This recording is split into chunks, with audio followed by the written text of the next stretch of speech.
یک حادثه اتفاق افتاده در جمهوری چک.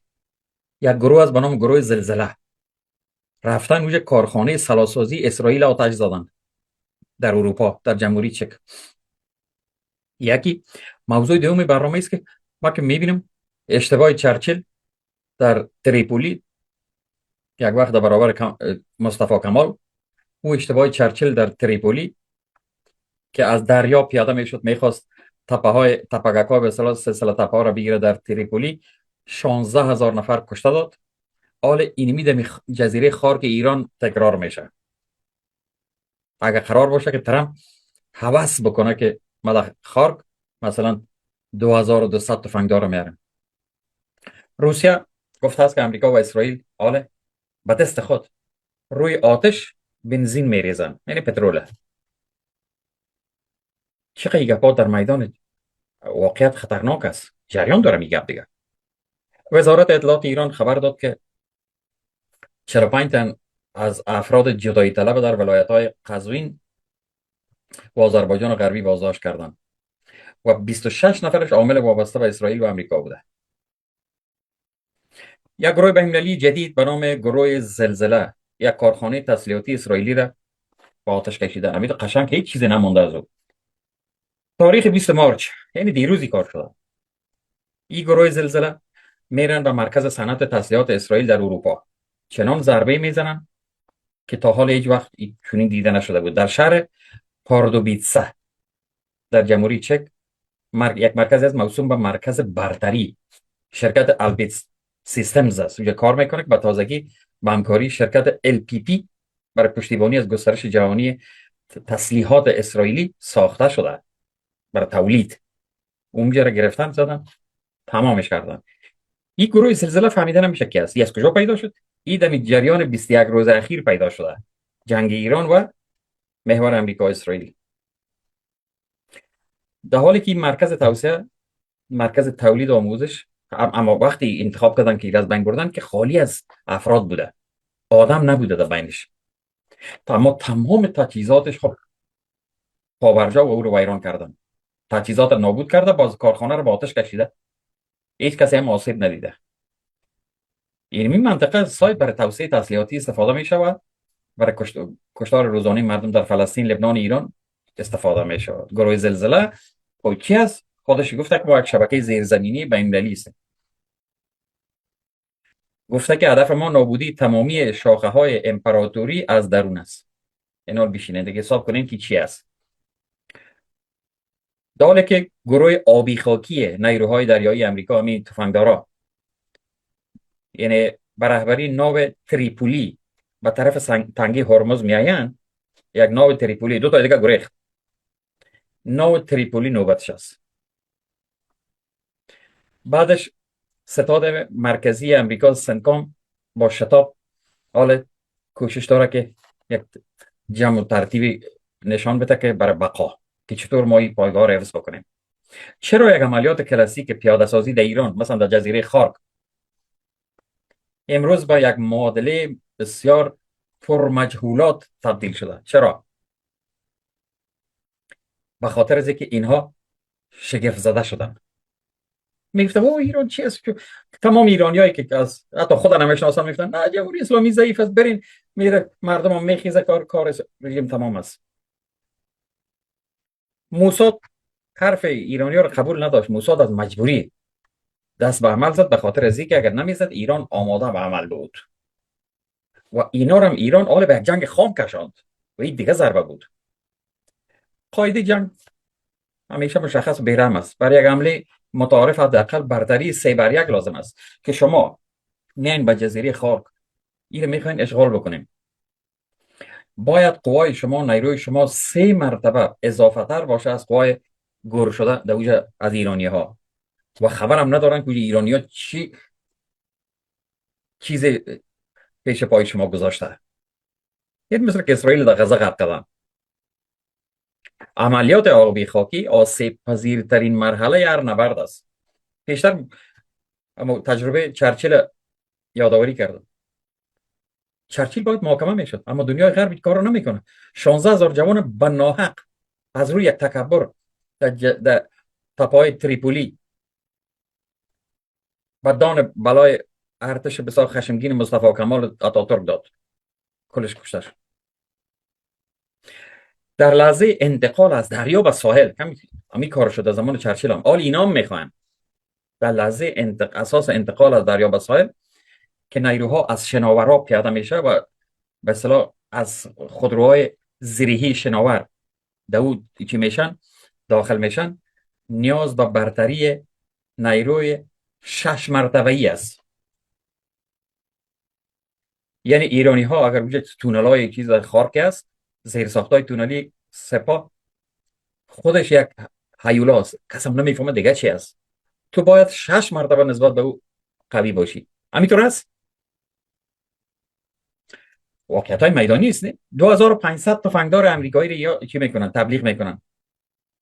2500 تفنگدار امریکایی رو یک قطعه کماندویی سپاه یا ارتش باد میکنن.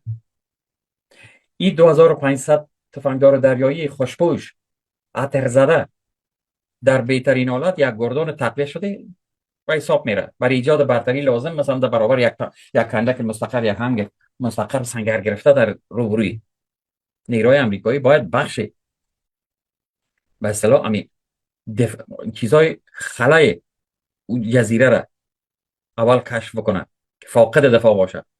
در خارک هیچ چیز فاقد دفاع نیست. او 40 سال است که آماده گرفته به تو، چون این نقطه در ایران وجود نداره که فاقد دفاع باشه.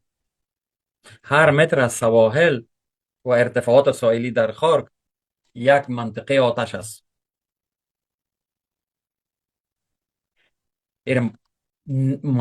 اهمیت نداره تو نظامی باشی بسیار به خود فخر بکنی که اینو نه عقل به کار بردار. عقل که به کار انداختی، قدرت تشخیص تحلیل خودش به شما میگه. یک کشوری که منتظر امی روز بود در جزیره خارک که جزیره حیاتیش است برای دفاع از او چی کرده باشه، شما باشید چی میکنین؟ به همین خاطر است که امریکا دنبال به صلاح میگه که خب یک نظام گروه آبی خاکی دیگه هست، برو یک 2200 دیگه. نه، 50,000 بیار، تو کافی نیست. من میگم که گپا کلش لاف است،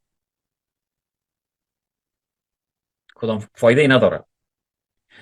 حالا گفتن که خب یکی خب ناو تریپولی رو میارن دیگه، ناو یو اس اس باکسر و دو کشتی آبی خاکی دیگه از دیگو گارسیا به سمت خاورمیانه در حرکت است. او مردم، ایران یک آزمایش داد، یک پیام داد، یک چراغ نشان داد که دیگو گارسیا رو ما میزنیم.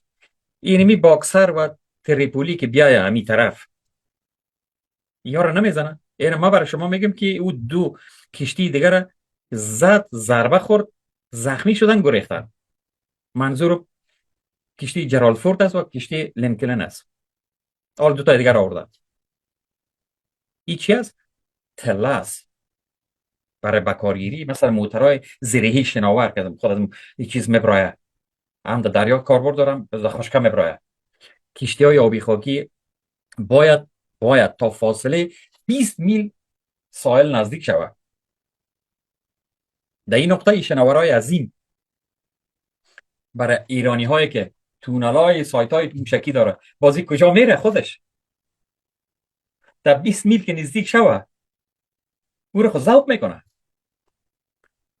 شبکه موشکی سپاه در جزیره خارک یا دیگه جای میخوایم برای شما بگویم که این میگه کلش هوایی است. یک هدف آشکار برای سامانه های متحرک ضد کشتی ایران است. او سامانه در کجاست؟ در زیر زمین است. خیالتان راحت. اینا رو شما ببینید که اینا در جزیره خارک میان. تنها یک اصابت موفقانه به ناو تریپولی میتونه کل عملیات متوقف کنه. خط پروازش میزنه. نه اگر تا 20 میلی اینا که بیاد، اصلا من باور ندارم که بیاد از 1000 کیلومتر این طرف نمیه. وقتی که نزدیک شد خب 10 تا خرمشهر چاره سرش تخلیه بکنه، تریپولی میمونه. یا این باکسر یک چیز نوع دیگر پیدا کردن. اینجا ونزوئلا نیست. که طرف مقابل که صدای بالگردای امریکایی رو شنیدن کلش گریخته بود.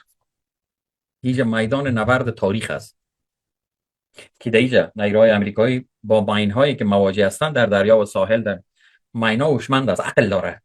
ما این جنگ باخت تکنولوژی امریکا میدانم. دیگه ای که ایرانیا خود چی حملات دست جمعی پهپادی یادشان رفته.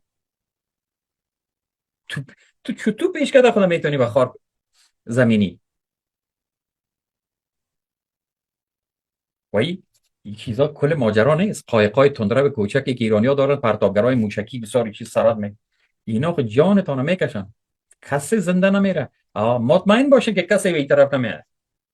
این که دریا تکاوران دریایی و تفنگداران اصلا ما فکر نمیکنم. حال دیگه بسیار یک چیز دیگر خوش هستن، میگن که والا به عوض گنبد آهنین او را یک رهگیر تعمیر ساختن در شوا و روزا برای اسرائیل. رهگیر تعمیر است، یعنی یک موشک ایرانی را منهدم کرد. دینی گپ خوشحال شده که یک موشک ایرانی را یک پدافند اسرائیلی به نام تعمیر که نو جور کردن شکار کرده. این گنبد آهنینی فلاخان داوود که این پایکان که این چیو این تادو این پاتریوتو اینها دود شده. دل خدا خوش میکنن که یعنی تعمیر تانسته یک تا موشک ایران بزنه. ما یادم است یک از ایرانیایی که بسیار خود شاخدار میگیره، تحلیلگر، یک وقت میگه که در جنگ حزب الله و ایران و جنگ ایران که وعده صادق یک بود دوم بود، برش گفتن که اینا اسرائیلیا آل پدافند خدا در کشتی جا و جا کرده. بازور گفت گفت اگه کار شده باشه خب بیخی دیگه بسیار عالی شده. یعنی فکر میخواست بگویه که خلاص شد، ایران هم تمام شد، حزب الله هم تمام شد، زمینم به سر آسمان هم به زمین افتاد، خلاص. یعنی بهترین تحلیلگر از ایناست در بیرون. این چیز که نه مطالعه میکنن در به اصطلاح فناوری‌ها، نه سیستم، نه طرف دشمن هم میشناسن جمهوری اسلامی را، همیشه به عنوان یک دماغ این چیز خشم میبینن. برام میگه نه و خود هستن و چی خلاص هست. خب خیلی حالی هم به می فکر هستن. نه این حال امو جنگ آخر زمان رسید. ببینیم. وزارت خارجه روسیه گفته که ائتلاف امریکا و اسرائیل حال یک جنگی را پیش گرفتن در خاورمیانه. آتشی را افروختن که روی او آتش خودشان بنزین ریخته روان است. میخوای بگوید که خدا در میتر، خدا آتش میزنن و دقیق ترین حرف از آن. خب البته وزارت خارجه روسیه اشاره مستقیمش به حمله به بندر انزلی است. بندر انزلی در ایران در دریای خزر که منافع روسیه را زده. از او خاطر گفتم. و به این ترتیب یک چیز جالب دیگه هم که جنگ ایران حتی سر بلاروس تاثیر کرده. امریکا رفته که بلاروس رفته توافق کرده روی آزادی زندانیان. یعنی چی؟ بلاروس یعنی مسکو.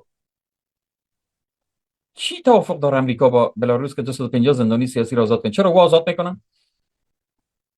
بازو گفته خیر است آزاد کنیم، باز ما تحریمایتان رو میبرداریم. پوتین برای لوکاشنکو گفته آزاد تو تحریمای بردار. حالا بعضی تحریما خودش برداشته میشه. این نخستین تاثیرات این جنگ تمدنی و تاریخی است. تا بعد.